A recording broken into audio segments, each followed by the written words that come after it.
Yes, hello, welcome everybody, it's Chris here from MoDXtra, and I'm back again today with another one of my videos about gimmick comic book covers from the 90s. That's right, I was a young teenage comic book collector in the early 90s, and I was the exact type of sucker, the exact type of mug that these publishers were going for when I scanned the shelves of comic book stores and newsagents here in the United Kingdom, because I was blowing all my pocket money on these shiny artifacts that have subsequently turned out to be worth very little, and I'm not the comic book speculator I thought I was. So I've done one part already, part one, which looked at the Superman titles I was buying in the 90s and some of their gimmicky comic book covers, and in today's video I'm going to take a look at the X-Men series that I was collecting at the time and some of their novelty gimmick comic book covers. So a bit of show and tell, bit of fun. I'm just going to stick them under the camera with this shiny lamp on them to show you all the shiny goodness and the different types of gimmicks that they were ploughing out at that time. Let's get into it, shall we? Right, okay then, so Marvel Comics really were all over this around the time I was buying X-Men. I was just looking at some of the years on these titles, and it's around 1992, 93-ish, and the pile, as you can see, is pretty big, although some of them are from the same series, so I'll probably show them all at the same time. Lots and lots of different examples of different types of covers in here. All following the usual pattern that Marvel would adopt at that time, where they were using the gimmicky comic book covers to, mark a landmark issue, or to make a significant event stand out more to comic book buyers when they're in the comic book shop. So lots to cover off here. I'm going to start. I haven't got the pile in any particular order actually, so I'm just going to sort of plough through. I'm just going to start at the top of the pile and do a bit of show and tell. So here is Uncanny X-Men 300. What's the publishing date on this? May 1993. So it was part of the 30 years of X-Men celebration, but also it's a 300th issue, so very classic kind of example of what they were doing there. If I just sort of hold it up to the lamp, you can sort of see the kind of X-Men symbol sort of reflecting in the background there. It's not stood the test of time very well. I don't know if you can see on the camera there, these like little sort of marks on it where the shiny foil has started to, I don't know what the word is, like rust, maybe even, might even be rusting. So you can sort of see where it's been getting a little bit rusted away, but a really attractive cover there as I sort of flick it back and forth. I was reading lots of X-Men titles. This is the Uncanny X-Men here. You'll see from some of the other examples that I've got that I was reading. Pretty much anything X-Men that I could get my hands on at the time, although I do notice when I was going through my long boxes there's some gaps in my collection. Really interesting storylines, just tons of really exciting stuff going on at the time. This one focuses on the Acolytes of Magneto, which many of the titles, X-Men titles at this point was focusing upon. But yeah, great little example there of some shiny foiling. But that's not the only example of shiny foiling I've got here in my X-Men collection. If I just go on through, I've got a little bundle of foils to show you here. Yeah, they're the ones. So let's take a look at the Age of Apocalypse stuff. I've got the X-Men Alpha, which kicked off the Age of Apocalypse series. And again, if I kind of shake that around in the light, you can see the foiling. It particularly stands out here on the word beginning, actually, if I kind of flip it through. Both sides were foil. It was a whole image there across the front. This is marked up as an all-new X-Men special event. So they had to obviously throw a foil cover on it to attract interest. This was in, I'm just looking on the inside here for the publishing date. It was copyright 1994, but I can't find the actual publication date. But it was February, so early 94 maybe. Yeah, so just marking this. And this was obviously a landmark event, very popular at the time. Oh, look at the way. Actually, the foil really comes out on camera in the light. It's coming out more than it is for me in person. But there was the Alpha, and here is the Omega there as well. Again, you can see it's a double-sided foil. This was the one that concluded the Age of Apocalypse event in the X-Men titles. I really love the Roger Cruz kind of artwork. He was doing a lot of X-Men stuff at the time. He drew X-Man. Continue to draw it beyond the Age of Apocalypse. But yeah, also another one, all new X-Men special event. What's the price on this? $3.95. And how much was a standard issue at the time? $1.25 on a kind of standard comic. So there you go. Just goes to show how much more of my pocket money they were milking out of me with these. But yeah, there's another example of a kind of shiny cover there. I like the way the lines are in the X-Men title to there. That's a good, if I angle it that way, you can really get the effect there on the light. Here is another special event. This was Sabretooth in the Red Zone. This was maybe 95-ish. I'm looking. Everyone sit quietly while Chris looks. No, I can't see it on the thing. Maybe I think it was around 1995. This was telling the story. This was accumulation of storyline where Sabretooth loses his memory and then gets taken in by the X-Men and lives at Xavier's mansion. And slowly but surely starts to go back to his evil ways, and he betrays the X-Men and heads out into New York and starts, menacing the people and causing anarchy across Manhattan, and so the X-Men go in and chase him down. I'm a big fan of this issue in particular because there's a great moment in it where Jean Grey's just like totally badass. She's just like, whatever Sabretooth, you think you're a big man, but you ain't no Jean Grey. And she takes care of business there, which I particularly appreciate. I'm looking for it here. Yeah, she grabs hold of him. I think she just snaps his leg to stop him from running away. I'm trying to find it in here. I can't find it, but yeah, she's. I like this. I like the badass scene. That's quite a dramatic image, isn't it? Sabretooth slicing into Archangel's wings there.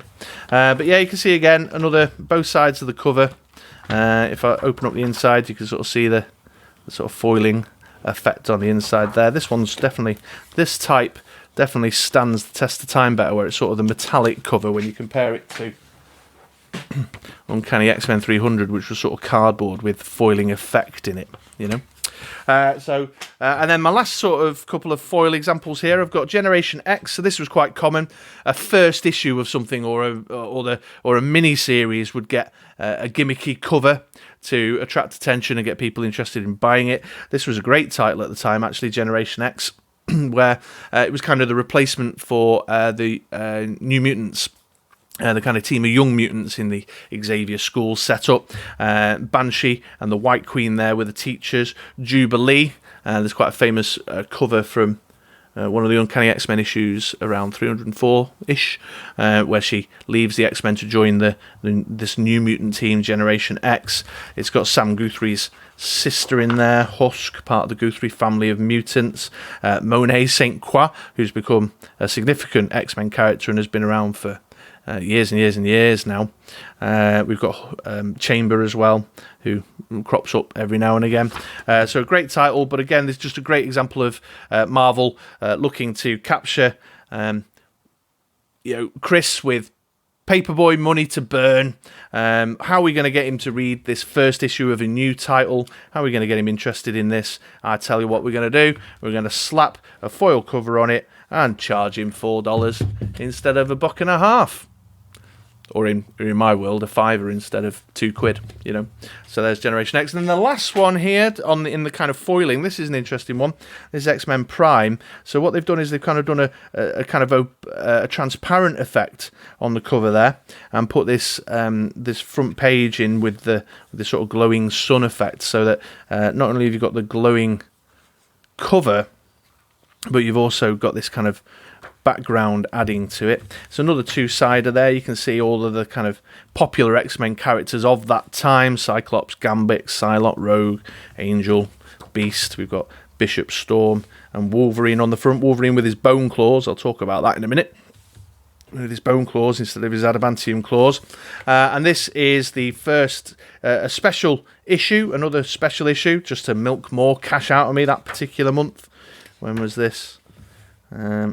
July 1995. So they wrapped up the Age of Apocalypse in June, which I'd already bought a special issue for outside of the normal monthly solicits that I was picking up, and then did X-Men Prime, another special, just to kind re-engage the universe. Pretty good though. It shows how the Sugar Man and the Dark Beast have made their way over. Oh, and what was his name now? He was one of Apocalypse's horsemen in the Age of Apocalypse. Oh, geez, my mind's just gone blank, but there you go. But showing how they've remained in... Oh, and X-Man, there he is. How they remained in the core main 616 universe after the Age of Apocalypse. So there you go. There's some great examples of some sort of foil effects and some shiny effects going on covers. I've got a few more now to show you from the point of view of mini-series that they were bringing out at that time. Yes, right. So we're sticking with foiling right now, foil effects on the covers. And one of the things, as I just pointed out, is they like to do it for special events. They like to do it for first issues. But what they also did was a lot of mini-series with these kind of extra special covers on them.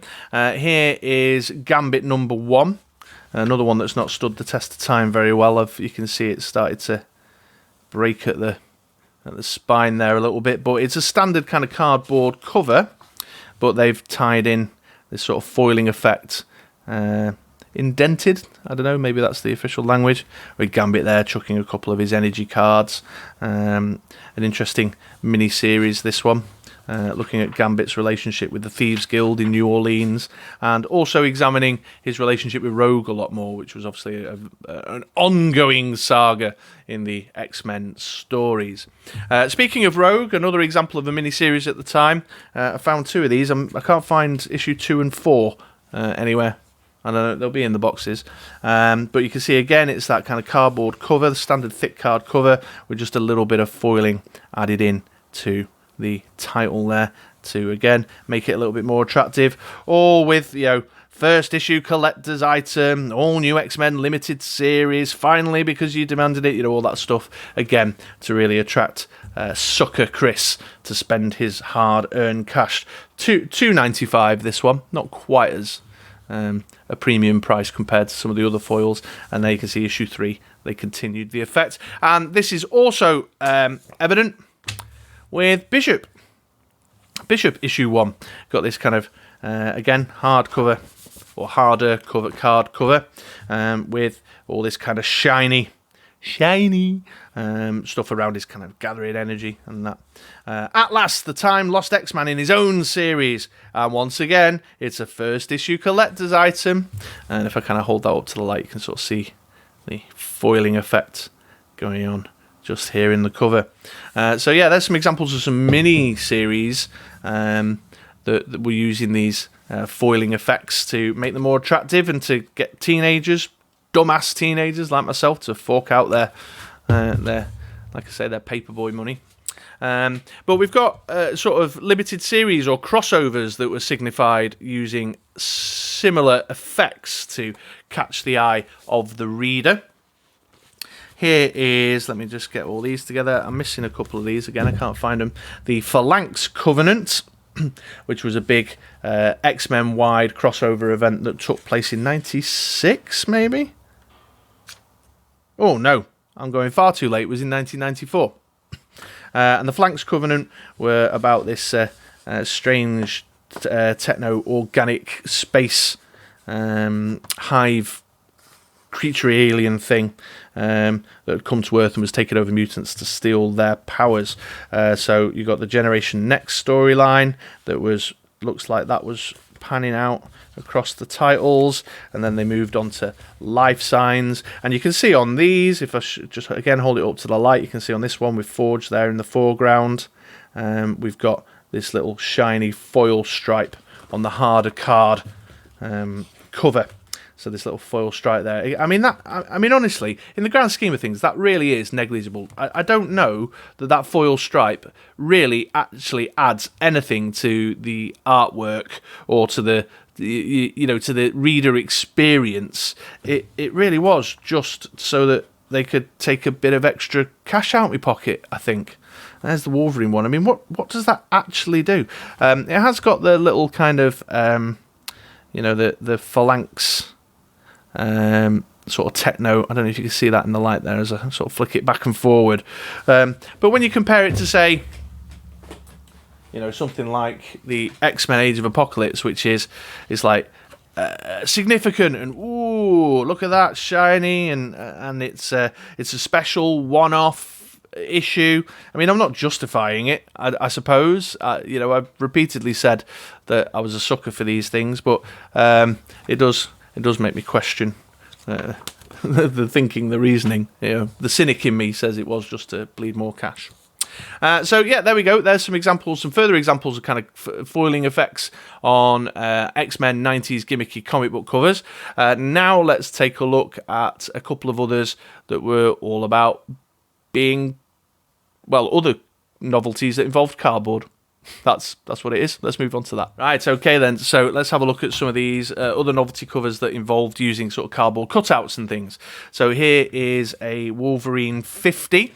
Again, that kind of model of every 25 issues or something, or a significant landmark issue, they would do something a bit different to make it stand out. What they've done here with this one is they've got this cardboard cover with the cutout in the front there of the 3 Wolverine claws slicing through the front cover, and as you priority clearance only, not to be seen by Major Logan. But as you kind of open it up, you get the actual cover here, sort of highlighting key elements of the Wolverine story at that time. So there's Mariko, Xavier's Skull. That's the what's his name, Silver Samurai there. Got a picture of him with Creed, Sabretooth just here, before you get into the main story. And this was in 1992, this one. 1992, so he still had his adamantium claws at this point. So yeah, just very classically X-Men. The artwork is very classically X-Men at that time as well. Who wrote this one?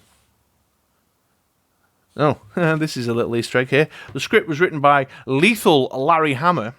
The pencils were by Murderous Mark Silvestri. Yeah, Mark Silvestri, there you go. Inks were by Dangerous Dan Green. The colouring was by Stomping Steve Buccellato. Lettering by the punishing Pat Brosseur. Editor was Brutal Bob Harras. And the editor-in-chief was the terrible Tom DeFalco. I wonder, I'll have to have a look at my other Wolverine titles now. I swear to God, I've owned this literally since January 1992. And that is the first time I've ever noticed that. I wonder if it's in any of the others or whether they just threw it in because of the special 50th issue. That'd be interesting, won't it? That's quite a dynamic shot there, isn't it? Whoosh, squeak! As its claws scratch up the armour there. Huh. Interesting. Yeah. So anyway, back on track. I'm getting all distracted. I'm probably going to reread this issue now, just after this video. But there's the kind of cut-through claws bit there. And then some other kind of couple of novelty issues here. We've got the special anniversary issue of X-Men and the Uncanny X-Men. What anniversary was it? This was issue 325. Oh, a celebration of 20 years of the all-new, all-different, ever-changing, oft-convoluted Uncanny X-Men. Yeah. No shit, oft convoluted.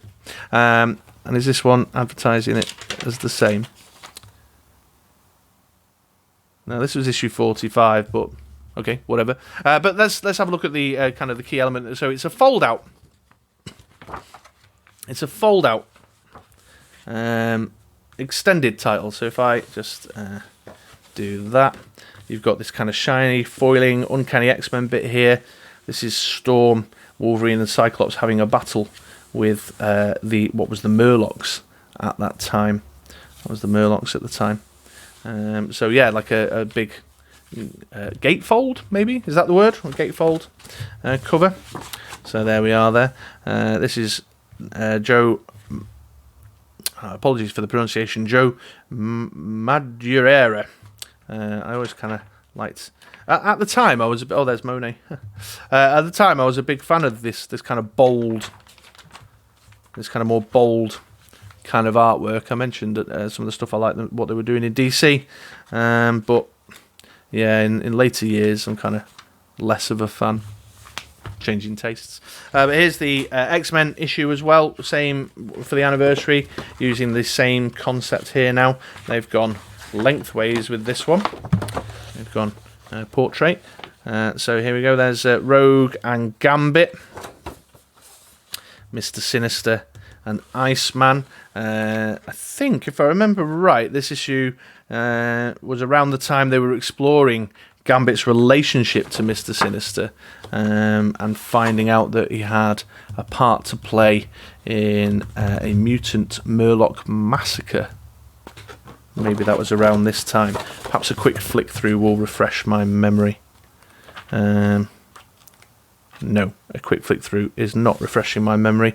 However, again, this was really focusing on the Rogue and Gambit relationship, which has been going on for years and years and years. So there you go. There's a couple of different ones, the gatefolds and the cutouts. Now let's take a look at our final little batch. We're going to take a look at holograms. Okay, before we go on to the hologram covers, I've just noticed an issue that was in the middle of my hologram covers that should have been in the previous section. So let's just have a quick peek at this. Here we go. We've got Magneto, issue 0, The Twisting of Souls, a special one-off issue, once again, marked by this cardboard cover with the foil title and a bit of foiling indented in the side here. Another one that's not stood the test of time in my comic long box. I really should card and sleeve these. There'll be some comic book fans out there who'll be freaking out at my suggestion that I'm not carding and sleeving these.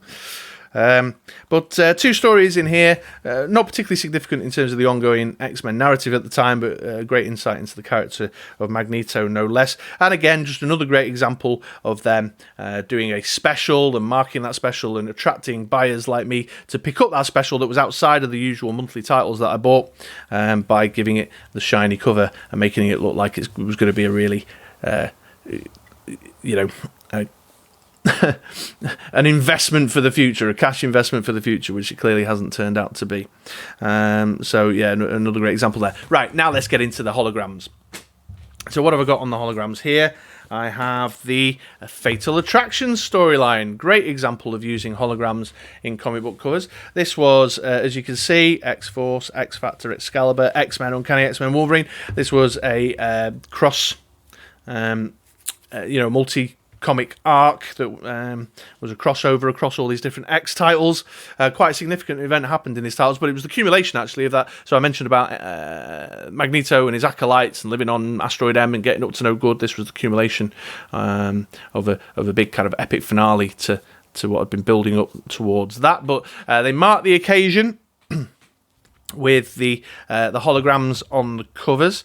They all say X-Men anniversary issues, but it's only actually X-Men itself and X-Force that's like a number of significance. Don't know. Anyway, so let's take a look at these. They've got these holograms on them, really fun. I'm going to bring them closer up to the camera where the lamp is so that we can see get the benefit of the hologram effect. So on X-Force, there's Cable, and you can sort of see pew pew, his laser beams and stuff, and his telekinetic shiny eye, as he's kind of leaping forward into action there. Quite like that one, actually. Pew. So that was X-Force. Here's X-Factor. This is Havoc on the X-Factor, doing his little energy blasty things with his hands. Obviously stood on a cliff top at night, where naturally most of his combat took place. Then on Excalibur, here we go. We've got Nightcrawler. Just again, bring it up closer to the lamp. Do a bamfing, doing a classic Nightcrawler teleport and sort of doing that 3D effect again of making him come out of the cover there. That's Rachel Summers Phoenix. If there's any of the Dice Masters fans who watch our Dice Masters stuff reading, that's just something to note. Dark Phoenix Saga set's coming out soon. Then on to Uncanny X-Men. Here we go. We've got Magneto, the main antagonist of this particular run. You can see him there sort of grabbing a load of concrete with iron rods or steel rods through the middle and throwing them at his enemies. We then have X-Men issue 25 with Gambit on. Really like this one. Throwing his energy charged cards at his opponent there. Very dynamic 3D image on that one. Yeah, I really like that one actually. And then finally we've got Wolverine, with Wolverine himself leaping forward. I love the way I'm just trying to catch that sparkle on his claw there. Look at that. See the sparkles and the way the sparkles on his claw come out the image. Let's try and... It's quite a tough one to catch that. There you go. There we are. See all this sort of sparkling on the claws. Significant storyline, you can see here from the cover. This was in the issue before, actually, the X-Men 25. This was the issue where Magneto, there it is, look, uses his magnetic control powers to yank all of the adamantium out of Wolverine's body, off his skeleton and through his skin, which he starts to heal from because of his healing factor. But the interesting discovery at this point is that the claws are not solely adamantium. He actually has bone claws, and the adamantium was attached to his bone claws, which started a whole kind of storyline of recovery. Interesting stuff. But anyway, I'm not here to talk about storylines. I'm here to talk about gimmicky covers. So hologram covers. I've got some great hologram covers in my DC collection. When I do the Batman stuff, there's some awesome holograms there. But this was a really great example, and these were sort of pride of place in my comic book collection at the time. I absolutely loved these. But again, you can see just that opportunity to milk a bit more cash out of me at the time. I'm not even sure these were available in a standard format. They probably were, but there you go. Marking a significant event in the X-Men storyline with these super cool covers. Let's have a look at Gambit again, because I like the Gambit one and the Wolverine one. There's Gambit. Stay away from ma chérie. And then we've got Wolverine. Hey, bub, best of what I do. Slice, slice, slice, slice, slice. So there we go. There's the Fatal Attractions. Okay then, ladies and gents, well, I hope you enjoyed my little show and tell session with my gimmicky comic book covers from the 90s, specifically the X-Men stuff I was collecting at the time. Please do let me know in the comments below, what was your favourite? How do you feel about gimmicky comic book covers? Were you collecting the X-Men at this time in the 90s, and did you pick up a load of these too? Were you a big sucker like me for these novelties as you saw them on the comic book shelf? I'm going to be coming back. I've got another part lined up. I'm going to take a look at the Batman titles I was collecting in the 90s. Actually, now that I think about it, I was spending an awful lot of money in that sort of 3 or 4 year period in the early 90s just on comic books. It's no wonder. It's no wonder I had no social life. But yeah, I'm coming back with some Batman, maybe doubled up with some generic DC stuff that I happen to have in the collection as well. I'll see how many I've got and whether it'll make a full, complete video. But I hope you enjoyed this little walk down memory lane with me and this little look at these novelty items. Please do hit a like if you've enjoyed the content today, and subscribe if you want to come back and see more. But in the meantime, I've been Chris. I'm from MoDXtra, and thanks very much for hanging out.